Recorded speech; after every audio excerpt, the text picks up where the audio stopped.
Donc rebonjour. Donc comme je l'ai dit tout à l'heure, moi je suis pédopsychiatre à Gustave Roussy et j'ai pendant un certain temps eu une activité aussi en adulte, et donc c'est comme ça que j'ai été amenée à travailler avec Nicole et à participer au groupe d'enfants de parents malades. Et aujourd'hui, alors beaucoup a été dit déjà, donc on passe à la fin, donc il y aura peut-être des redites, mais ça permettra de faire une synthèse.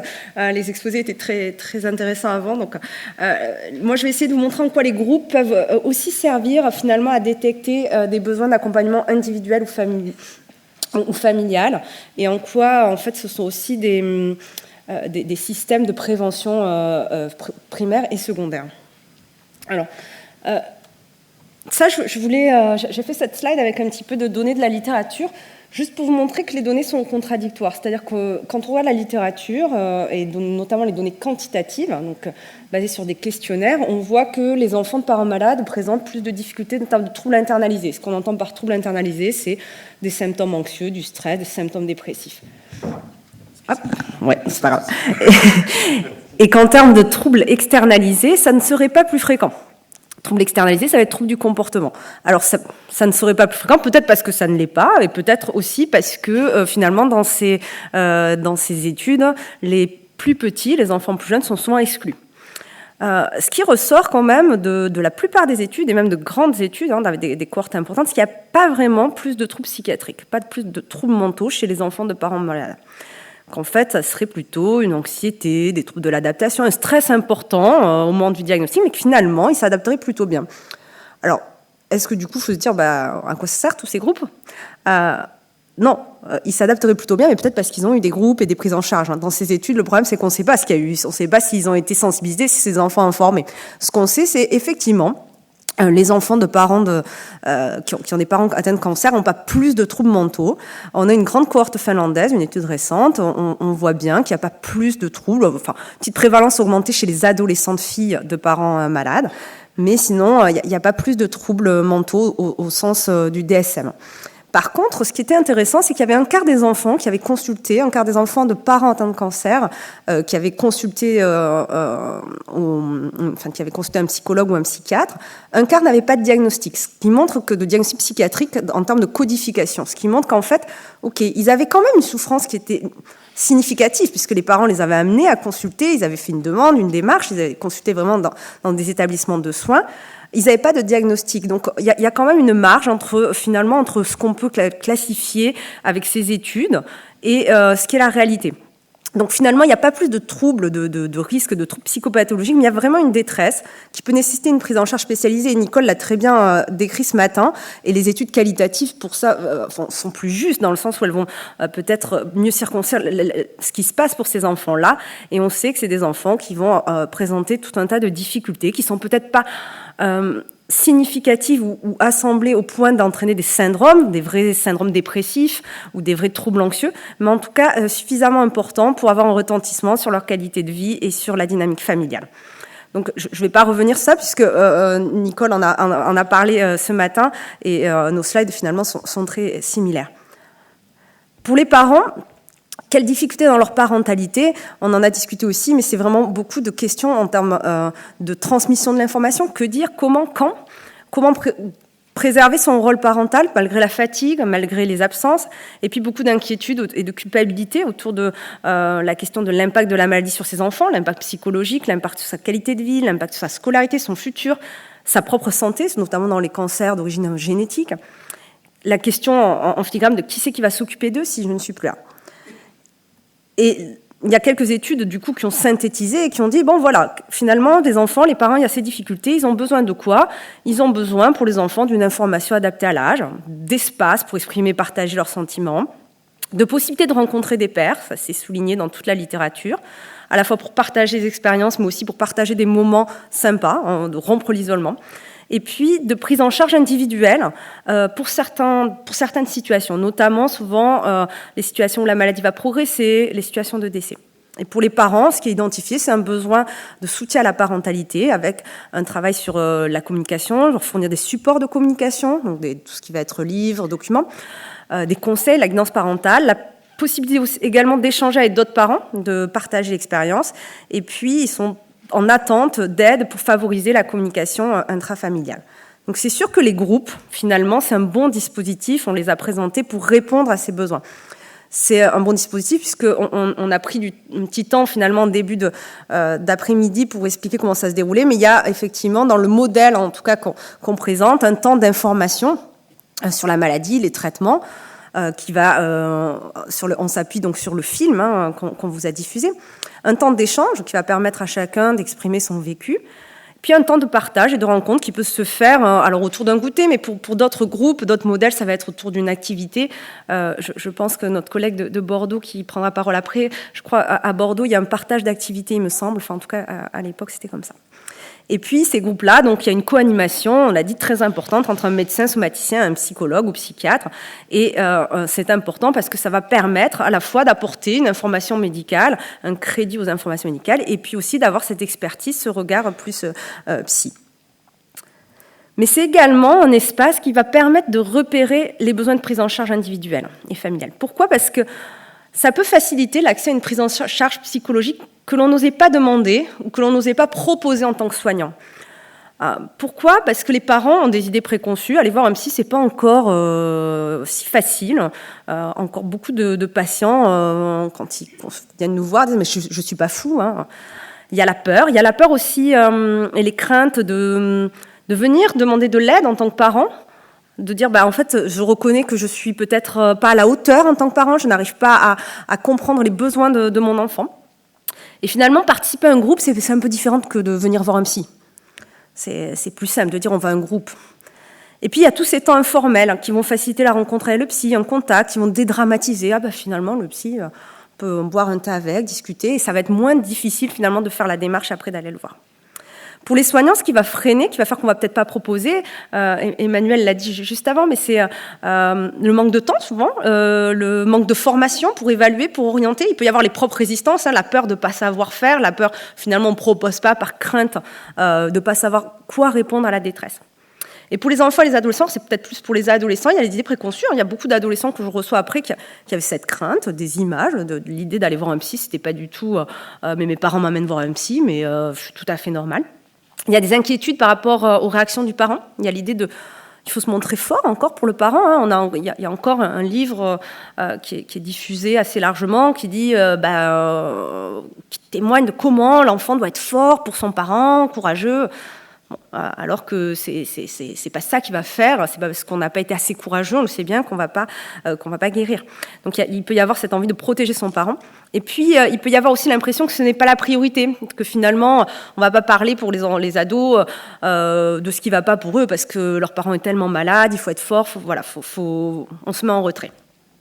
Et puis, il peut y avoir l'idée aussi qu'en fait, on pensait que c'était tout simplement pas nécessaire parce que, je vous l'ai montré au début dans l'essai, finalement, la symptomatologie est pas très bruyante. Pas trop de troubles externalisés, ils n'ont pas de troubles psychopathologiques. Donc, c'est vrai que, finalement, c'est assez logique si on diagnostique peut-être plus facilement une vraie dépression, etc., des troubles psychopathologiques sévères, et ça va amener à une consultation psy. Mais comme on a une symptomatologie qui est plus diffuse, plus variée, c'est peut-être plus difficile à évaluer et à cerner. Puis la souffrance peut être masquée ou peut exprimer par l'enfant, par l'adolescent, parfois par désir de protection. Puis il y a une normalisation, une banalisation de la part des parents, mais aussi des soignants avec c'est normal dans cette situation, c'est normal, moi je serais pareil, je vivrais la même chose, et donc du coup ça peut conduire à finalement pas accéder au type de prise en charge qui serait adapté. Le groupe, c'est également un endroit qui peut faciliter et aider à la verbalisation des émotions. Parce que c'est plus facile, on se rend compte, notamment pour les enfants, de partager leur vécu. Quand le copain, même si on est plus inhibé, si le copain commence à dire « ouais, mais moi, j'ai eu vachement peur et j'étais très en colère », ça va peut-être permettre que les autres rebondissent. Et de dire « ah ouais, moi aussi ». Ou alors, en tout cas, même, parfois, certains vont rien dire. Et comme dit Nicole, c'est pas parce qu'on dit rien qu'on ressent rien. Et ça, on va pouvoir le pointer. En tout cas, il va y avoir une identification, même si on ne dit rien. C'est aussi un espace où on va pouvoir observer les interactions familiales. Je ne sais plus qui c'est qui le disait juste avant, mais on va être très attentif. Je crois que c'est toi, Hélène, qui disait finalement, on est deux, on ne prend pas trop d'enfants. Il ne faut pas être non plus 40 parce qu'on va animer le groupe et puis regarder aussi ce qui se passe. Il y a un temps de présentation qui est extrêmement important parce qu'on va pouvoir déjà savoir qui est l'enfant, avec qui il vient, Tiens, quelle est la personne ressource? Pourquoi il est accompagné par ses grands-parents? Peut-être parce que, en fait, c'est une famille monoparentale, la maman est en soins, etc. Donc, on va pouvoir aussi identifier certaines vulnérabilités. On sait que ça peut être fragilisant si tout repose sur un seul parent. On va pouvoir regarder les réactions pendant le film et après le film. Ça, c'est ce que monsieur disait tout à l'heure. On est très attentif. On disait, nous, on ne regarde plus trop le film parce qu'on regarde les réactions des parents, notamment des enfants, notamment au moment où on évoque le passage où la mort est évoquée. Et puis l'importance des temps informels. Ce matin, on en parlait à travers les groupes de fratrie de Trousseau, l'importance du goûter. Vous étiez posé la question de ce qu'il fallait maintenir ou pas. Et c'est vrai que ces temps-là sont extrêmement précieux parce qu'il va se jouer beaucoup de choses, il va se dire beaucoup de choses. C'est presque, Nicole disait à midi, c'est presque les temps le plus important. Voilà, parce que c'est là que, après toute la tension qu'il va y avoir eu, tous les échanges parfois qui peuvent être très, très émouvants, très difficiles, il va y avoir un petit moment un peu d'apaisement autour d'un goûter. On va discuter de manière moins formelle et des rencontres vont se faire entre parents, entre enfants, mais aussi entre parents et soignants.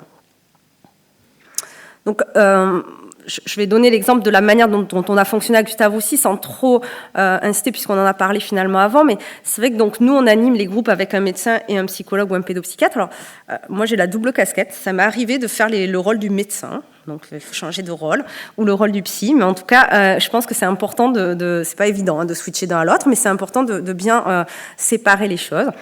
Alors, on a un temps donc de transmission d'informations où on s'appuie sur le film et sur un diaporama pour montrer aux enfants les lieux où on ne peut pas aller.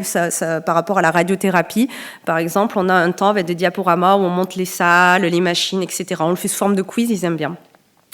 Ensuite, on a un temps où on va permettre à chacun d'exprimer son vécu, ses craintes. Alors, c'est pas un temps, puis hop, on se dit, voilà, une demi-heure est passée, on passe à un autre temps. Ça se fait de manière assez fluide, mais on va être vigilant à toujours garder du temps pour laisser la parole à chacun. Et on peut même questionner, c'est-à-dire avoir très librement, des questions simples. Comment, vous avez vu dans le film, la petite fille Émilie, elle dit que, et vous, qu'est-ce que vous en pensez? Est-ce que vous avez déjà ressenti ça? Est-ce que des choses ont changé à la maison? Et puis, depuis 3 ans même, puisque c'était avant la crise du Covid, on a instauré un temps d'échange seul avec les enfants, parce qu'on s'est dit que c'était pas évident pour tous les enfants. On a parlé de pudeur tout à l'heure aussi, et tout ne se dit pas, tout ne peut pas se dire, notamment devant ses parents. Et qu'il y avait peut-être des enfants qui voulaient protéger leurs enfants, peut-être des enfants qui avaient envie que certaines choses ne soient pas partagées en présence de leurs parents. Donc on leur permet on les reçoit seuls. Et alors ce temps-là, on utilise plusieurs petits supports. On utilise une roue des émotions. On utilise une appli qu'on a développée qui s'appelle Parler du cancer et Théo et qui à la fin qui explique la maladie, mais à la fin aussi permet de choisir des petites émo-icônes, comment on se sent. Et puis on a pris l'habitude, on utilise un petit livre qui s'appelle « À quoi penses-tu » Et je vais vous montrer derrière, j'ai fait une capture d'écran. En fait, c'est un livre qui se présente à chaque fois. Alors, je vois plus. C'est Marie est extrêmement jalouse. Hop, on tourne et on voit l'intérieur de sa tête et on voit toutes les représentations. Donc, on montre quelques passages de ce livre qui est très beau et qui parle beaucoup aux enfants. Et après, on leur remet une petite feuille papier pliée en deux. Et on leur demande de faire la même chose. Et donc là, il y a une jeune fille, Camille, qui s'est dessinée, qui met « Je suis contente ». Et quand on ouvre, « Je suis contente car mon père garde le sourire malgré la maladie ». Voilà. Et donc chaque enfant va réaliser finalement son petit autoportrait et ensuite va le présenter, on va discuter ensemble. Alors il y en a qui vont mettre je pense à rien, il y en a qui vont dire mais non je sais pas quoi dessiner, et puis finalement je me souviens de cet enfant qui devait avoir 4-5 ans qui a fini par dessiner comme ça un crabe mort sur la plage. Donc voilà, donc c'est après je fais pas trop d'analyse de dessin mais des fois quand même c'est assez évident. Et puis après, donc voilà, il y a ce moment d'échange entre familles. Alors pour nous, ça se joue, donc c'est pendant le groupe, mais ça se joue surtout au moment du goûter, et c'est un moment extrêmement important. Ensuite, il y a un temps de clôture qui est important. C'est vrai qu'il faut penser à garder ce temps-là aussi. C'est un temps où on va expliquer, redire aux enfants qu'on ne va pas se revoir dans le cadre du groupe, mais on va affirmer la disponibilité du psy. C'est-à-dire, on va leur dire, voilà, Nous, on est là. On est là si tu as besoin, si tes parents ont besoin, si vous avez besoin, on peut se revoir, on peut se rencontrer. On va leur expliquer comment on peut prendre rendez-vous, on va leur remettre nos cartes. Et c'est aussi à ce moment-là qu'on va leur remettre toute une série de documents, alors que ça soit le petit livre dont on vous a parlé tout à l'heure, Anatole l'a dit, qui reprend pas mal, c'est le petit chat du film, qui reprend pas mal d'informations. Dis maman, c'est un livre qui a été fait par notre ancienne chef de département et qui parle plutôt de la transmission par enfant. Et puis ça, c'est des petits documents qu'on a réalisés en partenariat avec Roche et qui reprennent des informations sur le cancer avec une illustratrice qui avait bossé sur un très très joli petit livre à destination des enfants, un petit document avec l'équipe de Nancy, je crois, ou l'équipe de Rennes, je ne sais pas, mais en tout cas qui est très chouette. Mais je crois qu'ils n'avaient pas trouvé pour éditer, c'est bien dommage, en partenariat avec la Ligue. Voilà. Et puis, si on constate des difficultés importantes, ça peut même arriver, et je vais présenter 2 petites vignettes cliniques en suivant, qu'on propose un rendez-vous, finalement, que la prise de rendez-vous se fasse directement après.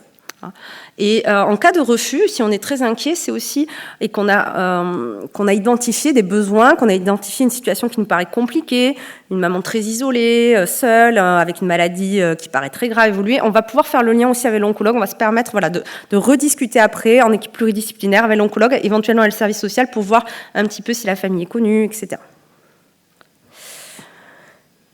La reprise de contact, après, elle se fait en général, c'est très variable, elle peut se faire dans les quelques semaines, c'est le plus fréquent, mais également à distance. On a j'ai une patiente, la jeune patiente, qui est à l'origine de la lettre au médecin, là, leur demandant d'essayer d'essayer de dire je vais essayer. Elle est apparue à ma consultation 2 ans après avoir participé au groupe. Pendant 2 ans, ça allait plutôt bien. Puis après, quand il y a eu des difficultés, au moment de la récidive de sa maman, ils ont ressorti la carte, ils ont pris contact. Et pour l'anecdote, en 2021, là, récemment, maintenant, elle vit toute seule, elle a une vingtaine d'années, elle vient de me renvoyer un mail pour me demander si j'avais pas un contact à Lille, parce que voilà, il y avait encore des choses difficiles pour elle. Donc, finalement, la carte, elle est conservée pendant des années. Donc, ça peut être à la demande de l'enfant, ça peut être à la demande des parents. Quand c'est la demande des parents, ça peut être soit pour des difficultés de l'enfant, soit pour des difficultés du parent dans sa parentalité, donc soit souvent parce que la maladie s'aggrave, parce qu'on est sur une annonce de rechute, ou voire une annonce de non-curabilité. Et puis la demande peut venir aussi par les soignants, souvent à l'occasion d'une hospitalisation du parent. Parce que la participation au groupe est toujours notifiée dans les dossiers, il y a toujours une petite note qui fait que les soignants quand même sont sensibilisés, on l'essaye de sensibiliser aux problèmes de parentalité, ils vont questionner, on essaie de les encourager à demander, mais vous avez des enfants, vous êtes hospitalisés depuis longtemps, est-ce qu'ils vont venir, est-ce qu'ils sont venus au groupe, est-ce qu'ils connaissent, voilà, et vont pouvoir proposer aussi ces consultations-là. Donc j'ai 2 petites vignettes cliniques d'enfants donc, qui ont participé au groupe et puis pour qui on a identifié des besoins et ça a débouché sur une prise en charge individuelle. Donc il y a Éloi qui a 8 ans quand il participe au groupe et c'est sa mère qui est médecin, qui est suivie pour un cancer métastatique. D'emblée métastatique et d'emblée avec une notion d'incurabilité. C'est une fratrie de 3 enfants. Ils sont venus au groupe tous ensemble. Le plus petit à l'époque a 2 ans. Donc il y a le papa, la maman. Et pendant le groupe, c'est un enfant très agité qui dira pas grand-chose à part qu'il a pointé que tumeur, on entendait tumeur. Et puis il va y avoir au moment du goûter, ce moment où il s'étouffe. Vraiment, on a un peu peur. Enfin, moi, je me dis ça y est, il va falloir que je fasse des manœuvres là des mliches en pleine goûter. Non, en fait, il fait une attaque de panique. Et finalement, là, dès la fin du groupe, on va proposer une consultation parce que les parents vont verbaliser toute leur inquiétude, disant qu'ils se sentent en fait dépassés, qu'il fait des attaques de panique à répétition, qu'il a fait semblant de s'étrangler avec une écharpe, qu'il y a beaucoup de troubles du comportement, du sommeil, qu'ils sont très inquiets. Il n'y a aucune demande par ailleurs de ce jeune garçon. Et là, vraiment, la demande, elle vient des parents et on va repérer finalement le besoin dès la première séance du groupe et ça va déboucher sur une consultation et une prise en charge. Pour Emma, c'est un peu différent. Sa mère est suivie pour un cancer du sein. C'est une fille unique, elle a une situation familiale un peu complexe parce que elle vit qu'avec sa mère et son père. Je l'apprendrai après, mais a disparu quand elle était petite pendant 2 mois. Et quand il est revenu, il avait entamé une procédure de changement de sexe. Donc vraiment, hop, et puis il a divorcé, etc. Donc vraiment, première vécu d'abandon très précoce et la maman un cancer du sein, de mauvais pronostics. Pendant le groupe, c'est une petite fille très intéressée, qui pose beaucoup de questions médicales, qui verbalise d'emblée son inquiétude pour sa maman, pour son avenir. Et là, la demande de consultation, elle va émaner de la maman, après le groupe, là, donc quelques semaines après, sur les conseils de sa psy, avec qui on aura pu discuter en disant... non, c'est parce que j'ai quelque chose qui apparaît sur ma fenêtre. Bon, c'est pas grave. Sur les conseils de sa psy, on a pu débriefer, nous dire, on a remarqué que cette maman était seule, isolée, que sa fille était très angoissée, et la psy a pu reprendre aussi à la maman. Il y avait eu aussi des remarques de l'école, et c'était vraiment une demande, là, pour le coup, d'Emma, qui, de suite, quand elle arrive en consultation, a investi la consultation. Ça a été un suivi très, très rapproché, très intense, jusqu'au décès de sa maman. Donc pour Éloi, ça a débouché sur une prise en charge finalement de la famille globale, avec un travail de guidance parentale, parce que c'était les parents qui étaient très en demande, très inquiets. Et surtout, ça a mis en évidence une maman qui était très fragilisée, qui se déprimait, qui était très mise à mal dans sa fonction maternelle, parce qu'elle était très dégradée physiquement. Donc on a pu mettre en place un suivi et un traitement pour la maman. Et puis Éloi était suivie de manière ponctuellement, parce que finalement, quand on reprenait, c'était un enfant précoce, très anxieux, il y avait déjà des choses avant, et le suivi individuel s'est ensuite intensifié après le décès de sa maman, où là, par contre, son anxiété s'est majorée avec une angoisse de séparation majeure, avec d'importants troubles du sommeil, d'importants troubles du comportement, des consultations qui étaient très difficiles, il hurlait beaucoup, c'était très compliqué, et je l'ai suivi comme ça pendant quelques années. Ça a pu aussi permettre de déboucher pour un suivi individuel pour le papa. Ça s'est fait à l'extérieur. Et pour l'anecdote, Éloi, je l'ai revue là récemment. C'était pas du tout prévu parce que malheureusement, sa grand-mère était en fin de vie, à Gustave aussi. Et à cette occasion-là, le papa a ressorti sa carte en disant « Ah, mais est-ce que le docteur Loubès travaille toujours ici ? On l'a pas vu depuis longtemps, mais est-ce qu'elle pourrait nous recevoir ?» Et donc, c'est comme ça que je l'ai revue. Pour Emma, elle, d'emblée, elle était très demandeuse d'un suivi individuel, un suivi qu'elle a énormément investi. Elle venait quasiment toutes les semaines jusqu'au décès de sa maman. Une petite fille qui est très anxieuse, avec vraiment un trouble anxieux généralisé, une angoisse de séparation, vraiment des troubles psychopathologiques majeurs qui existaient avant la découverte du cancer, mais qui s'étaient majorés. Et puis, voilà, il y avait cette situation familiale complexe qui rendait les choses difficiles, puisque quand la maman est décédée assez brutalement, il s'est posé la question de qui va s'occuper de cet enfant. Et donc, le fait qu'on ait pu en parler avant, qu'on ait pu repérer cette situation avant, on avait pu un petit peu anticiper les choses, on a pu rencontrer le père, on a pu travailler des choses, on a pu ensuite préparer son déménagement et mettre en place un relais pour le suivi près de chez elle. Voilà, donc en conclusion, finalement, les groupes d'enfants, c'est des dispositifs qui vont de prévention à la fois primaire, dans le sens où ils vont permettre de diminuer, de prévenir la détresse des enfants et des parents, mais c'est également un dispositif que l'on peut concevoir comme un dispositif de prévention secondaire, dans le sens où ça va permettre de repérer des vulnérabilités individuelles ou familiales et de proposer des prises en charge adaptées pour diminuer l'impact et éviter effectivement de l'apparition de troubles psychopathos plus complexes. Ce qui est important dans ce dispositif-là, et pour pouvoir vraiment dépister ces difficultés-là et y répondre, c'est le binôme médecin-psy. On l'a dit tout au long de la journée, mais c'est vraiment essentiel. C'est important de maintenir, bien sûr, que ces groupes soient des temps d'information, mais également d'avoir un temps d'échange, de permettre de faciliter l'expression émotionnelle. L'importance des temps informels, on l'a dit, ces temps autour du goûter, où on va pouvoir observer le comportement, les interactions, où on va pouvoir rencontrer le psy de manière informelle, mais on sait que ce premier contact est important. Et puis vraiment savoir se montrer disponible, finalement proposer un rendez-vous, laisser ses coordonnées. Parfois, ils vont s'en saisir 2 ans après, mais en tout cas, pour ceux qui s'en sont saisis, qui en avaient besoin, on sait que ça a pu être, on l'espère en tout cas, bénéfique. Voilà, merci de votre attention. Et puis...